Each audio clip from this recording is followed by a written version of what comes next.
Good morning, church. What a warm welcome. Thank you so much. I consider it an honor to be here today, and I have to say that one of the multiple reasons I love your pastor is that he loves God's Word. And I do too, and we're going to be looking at God's Word this morning, and we'll do that in just a moment. Now, Mark may have made a mistake here, in that when he contacted me, he told me I could speak on whatever I'd like to speak about. So this morning, we're going to take up the question of how to handle disagreement. How to handle disagreement as believers. I know we don't have much of that in our country right now, but I remember once when my wife and I had a disagreement many years ago. Yeah, there was just once in our whole marriage that we've ever had a disagreement. But I remember back in the early years of our living in Missoula, we had two young girls, and we were just so excited to be a part of a community, Missoula, that had a Costco. That's what we were excited about. Where we lived before, we didn't have a Costco, and so my wife's name is Mary Lee, and Mary Lee and I would have Fridays, which was my day off, and that would be our weekly Costco run. And so Mary Lee actually doesn't like to go shopping with me now because she claims that I always pick up everything that looks good to me with no regard for the grocery budget. And so this one Friday, I put a great big salmon fillet in the cart, and she instantly took it out. And I said, "What are you doing? Salmon is good for you." And she said, "I don't like salmon." And brilliantly, I said, "Well, you should like salmon." You can see where this is going, right?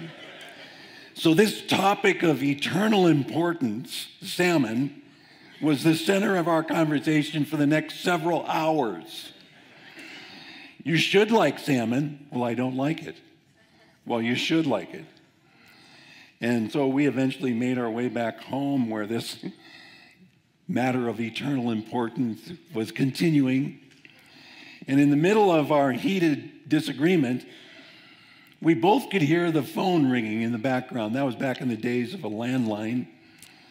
And it stopped, however, after just 2 rings. And that's when we realized that our 4-year-old Victoria had answered the phone. And we rushed toward her, and just in time to hear her say, "I'm sorry, they're fighting right now. Goodbye." We never, ever figured out who that was that called.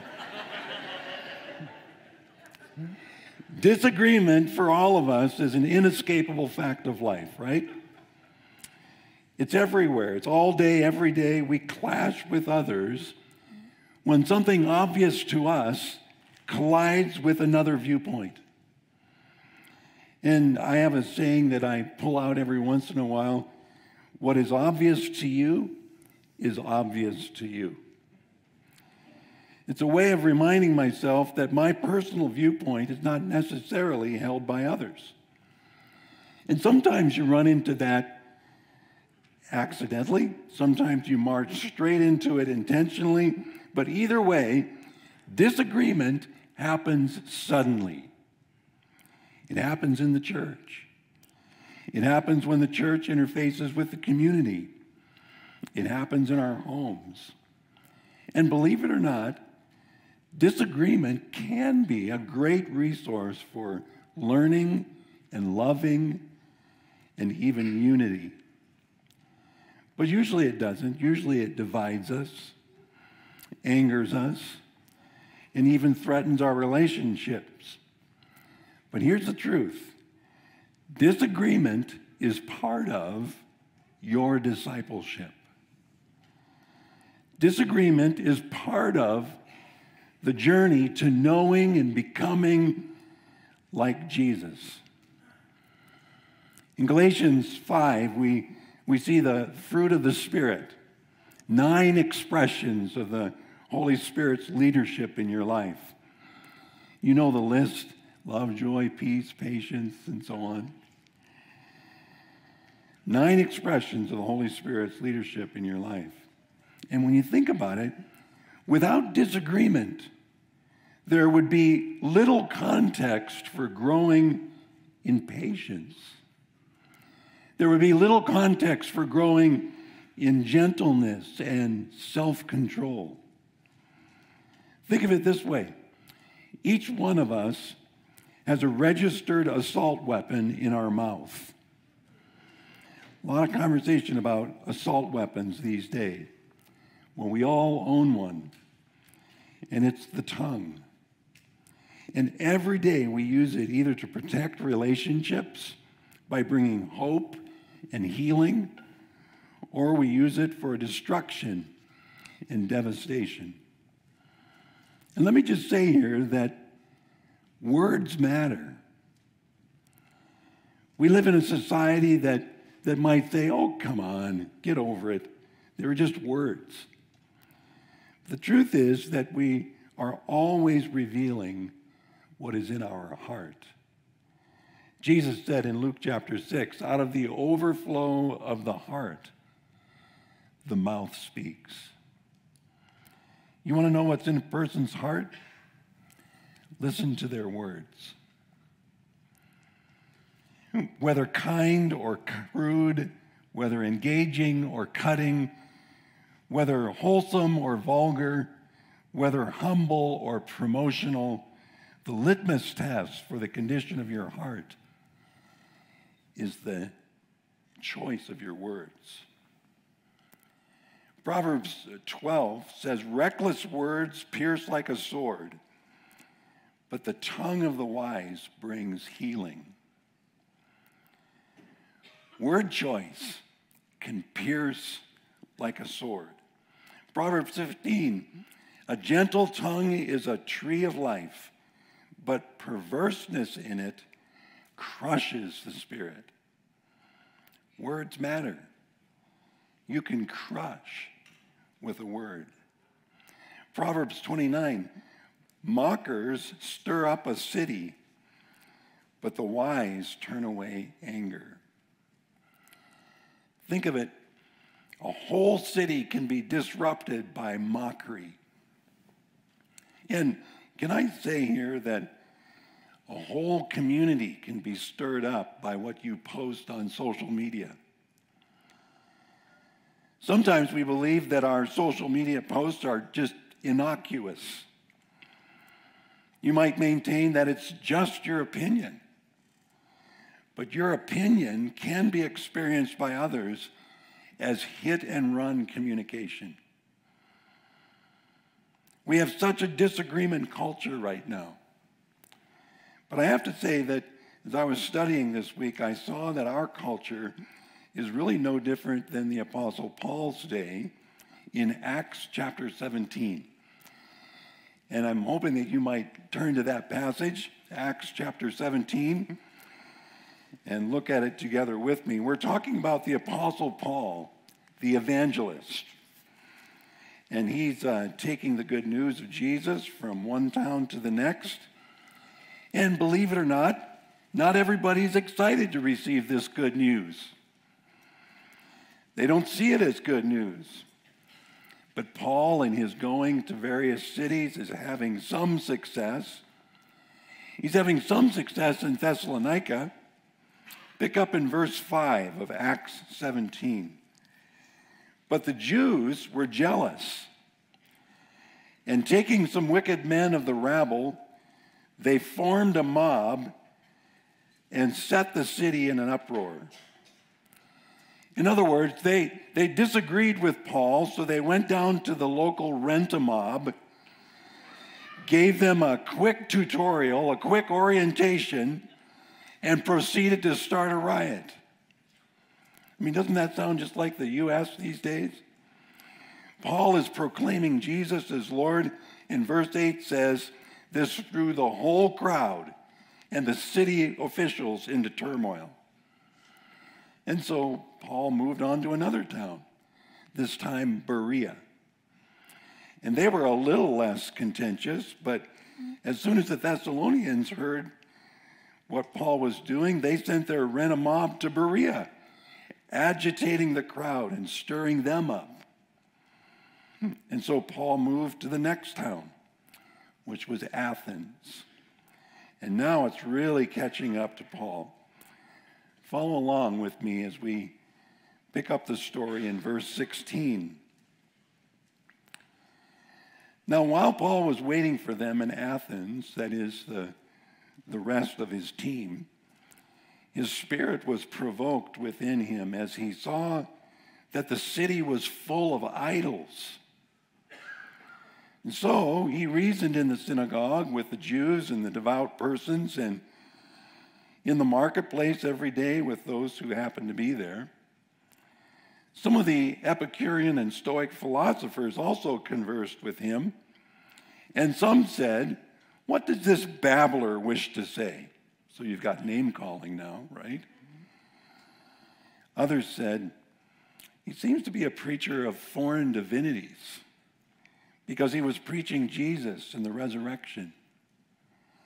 And they took him and brought him to the Areopagus. Now, what was the Areopagus? Well, this was the court of justice that met on Mars Hill in Athens. There were 9 members, magistrates, if you will, who were currently in office on this court of justice. And they said, "May we know what this new teaching is that you're presenting? For you bring some strange things to our ears. We wish to know, therefore, what these things mean." Now, all the Athenians and the foreigners who lived there would spend their time in nothing except telling and hearing something new. So Paul, standing in the midst of the Areopagus, said, "Men of Athens, I see that in every way you are very religious. For as I passed along and observed the objects of your worship, I found also an altar with this inscription, 'To the unknown God.' What therefore you worship as unknown, this I proclaim to you. The God who made the world and everything in it,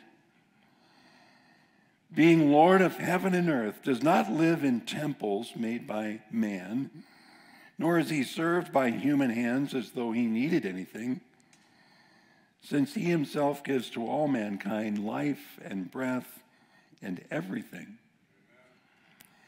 And he made from one man every nation of mankind to live on all the face of the earth, having determined allotted periods and the boundaries of their dwelling place, that they should seek God and perhaps feel their way toward him and find him. Yet he is actually not far from each one of us, for in him we live and move and have our being. As even some of your own poets have said, for we are indeed his offspring." And so we see here in this passage that first Paul noted an altar to an unknown God, and now he refers to one of their own poets. Verse 29. "Being then God's offspring, we ought not to think that the divine being is like gold or silver or stone, an image formed by the art and imagination of man. The times of ignorance God overlooked, but now he commands all people everywhere to repent, because he's fixed a day on which he will judge the world in righteousness by a man whom he has appointed. And of this he has given assurance to all by raising him from the dead." Verse 32. "Now when they heard of the resurrection of the dead, some mocked him. But others said, 'We will hear you again about this.' And so Paul went out from their midst. But some men joined him and believed, among whom also were Dionysius the Areopagite, one of those 9 members, and a woman named Damaris, and others with them. Stop there. It's amazing, isn't it? I mean, Paul's handling of disagreement actually led to people coming to faith in Christ. And something I observe in this story is that Paul, in the use of his tongue, the choice of his words, keeps the conversation going, like for days. And I want to take a page from Paul's story with the time that remains, and I want to identify a few tools that you can use in our present disagreement culture.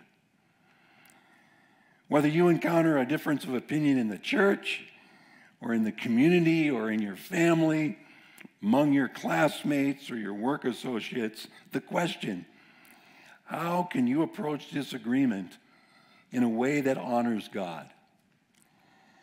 And the first thing to remember, the first thing is to find common ground.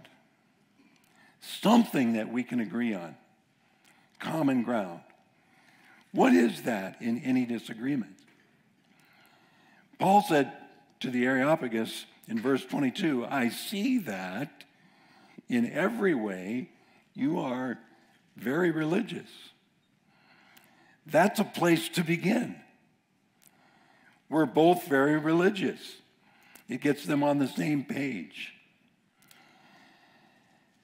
Tim Muehlhoff, a communications professor at Biola University, writes, and I love this quote, the greatest skill needed by Christians entering today's argument culture will not be the ability to debate, but the ability to take the perspective of those we oppose and foster common ground, even with those who stomp on our deepest convictions, unquote.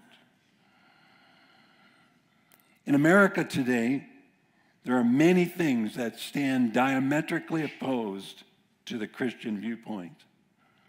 And the temptation for Christians in the face of those issues is either to say nothing or to insist on being right, saying, nope, here's the truth, deal with it. Sort of putting people in their place because of what we know and believe about the Bible. But what is so powerful about this account of Paul is that regardless of his knowledge of the truth, he stays in the conversation. Staying in the conversation for the sake of the gospel is important. No matter what the topic of conversation, there's always the possibility that God could be made great in the eyes of another, if I choose my words carefully. And sometimes Christians get so disgusted with a topic that they righteously state their position and then in anger walk away. Years ago, in one of the churches I served, the elders were having a meeting one evening, and we were having a conversation, and it came to a topic where an elder had a short fuse, and he stormed out of the meeting. End of the conversation. God was not made great in that decision. God is made great when we can be together in the midst of our viewpoints. It's an approach that asks, where is the common ground? What can I identify that we both agree with? In your marriage disagreements, what is the common ground? We both value a growing relationship. I don't know what that is when it comes to salmon. We both like to eat. I don't know.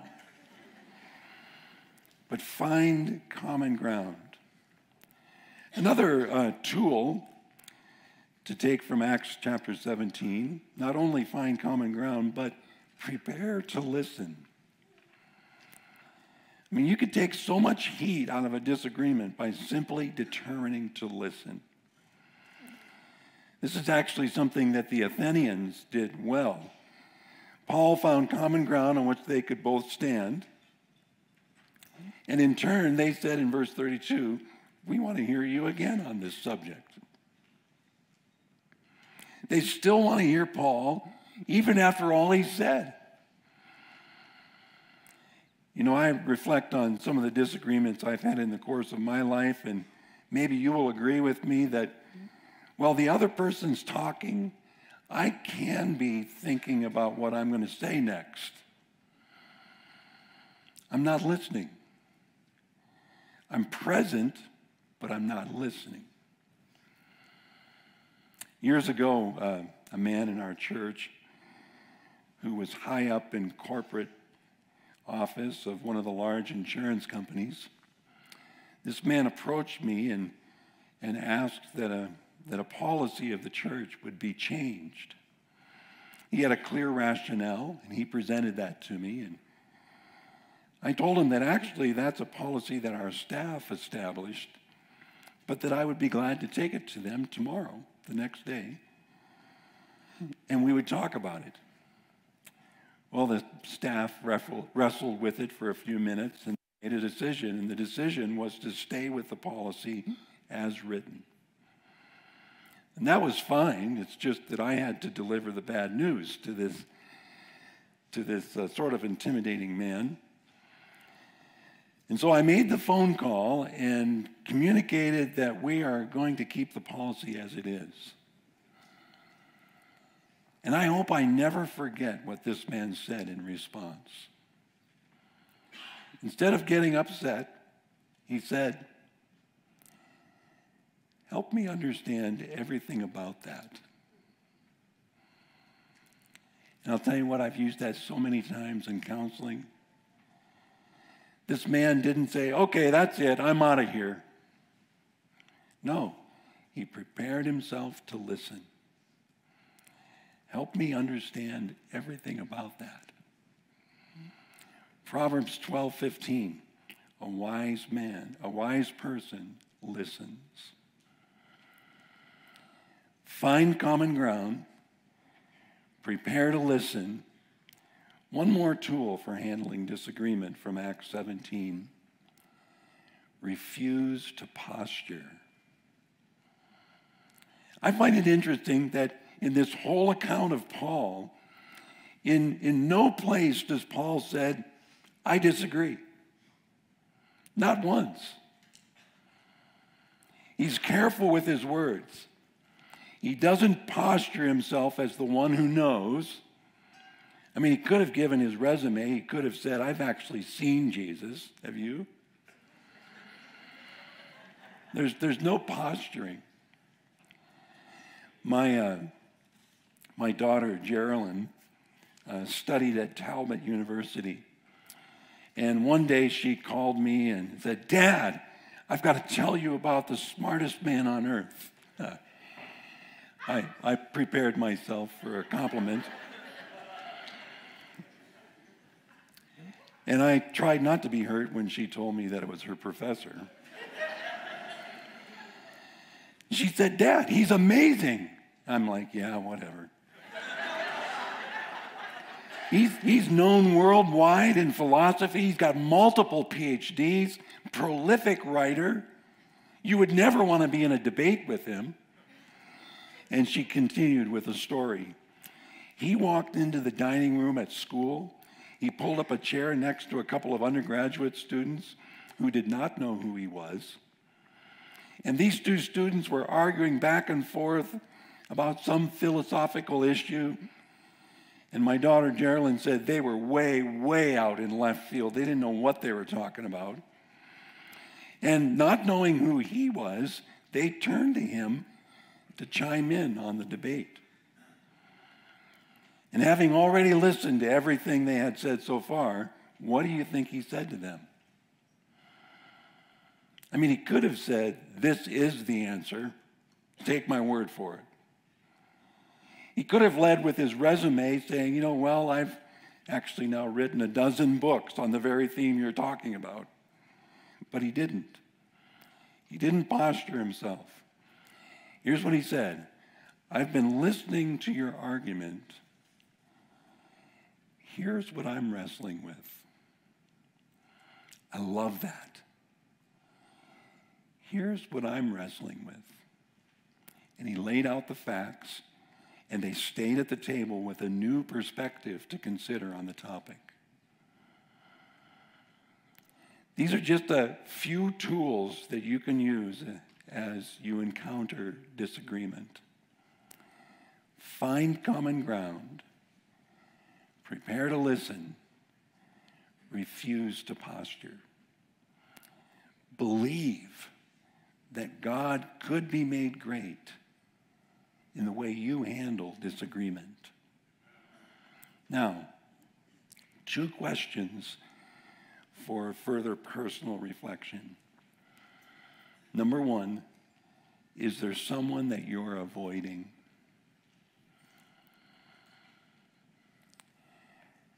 One pastor observed recently that the first sin in the Garden of Eden was pride. Adam and Eve wanted to be like God, and they thought they could be. That's the first sin. And this pastor observed that the first scheme was of the devil in trying to create division. Which raises the second question. Is it important to be right? Romans 12:18, inasmuch as it's up to you, live at peace with everyone. If it's important to be right, you may just play right into the schemes of the enemy who's aiming for division. You see, the enemy of your soul wants nothing more than to divide you. Not only from those with whom you disagree, but even more from God himself. And today, you can be at Church of the Gates and still separated from God. And that's the very point of Paul's travels. He wants to get this message out there that God has overcome the enemy of your soul in the person of his son Jesus, who lived and died on a cross and who God raised from the dead as the Son of God. Here it is. The key to a life worth living is to place your trust in the resurrected Jesus. It's not about religion. It's about a relationship. A relationship with the Son of God who loves you and gave his life for you that you could come into his family freely. Acts 4:12 says, there is salvation in no one else, for there is no other name under heaven given among men by which you must be saved. Salvation does not come by attending Church at the Gates or any other church for that matter. Salvation comes by entering a relationship with Jesus Christ. And that begins with recognizing who Jesus is. He's the one who canceled the record of debt that stood against us by taking it upon himself when he was nailed to the cross. And then God raised him from the dead as the Son of God. See, you come into God's family by hearing that good news and then believing it, placing your trust in Jesus. And maybe you've never expressed your desire for that relationship. I'm going to ask that you join me in prayer at this time, if you would, and I want to offer a prayer that would provide for any of you who want to come into God's family with assurance. And I'll pray this prayer. You can just pray it in your own heart as we conclude. Heavenly Father, I'm seeing it. I'm seeing your Son Jesus as he is. He's the one who canceled the record of debt that stood against me. And in dying on a cross and raising from the dead, he invites me into his family. And I want that today, God. I want to come into your family and know that with assurance I'm part of it.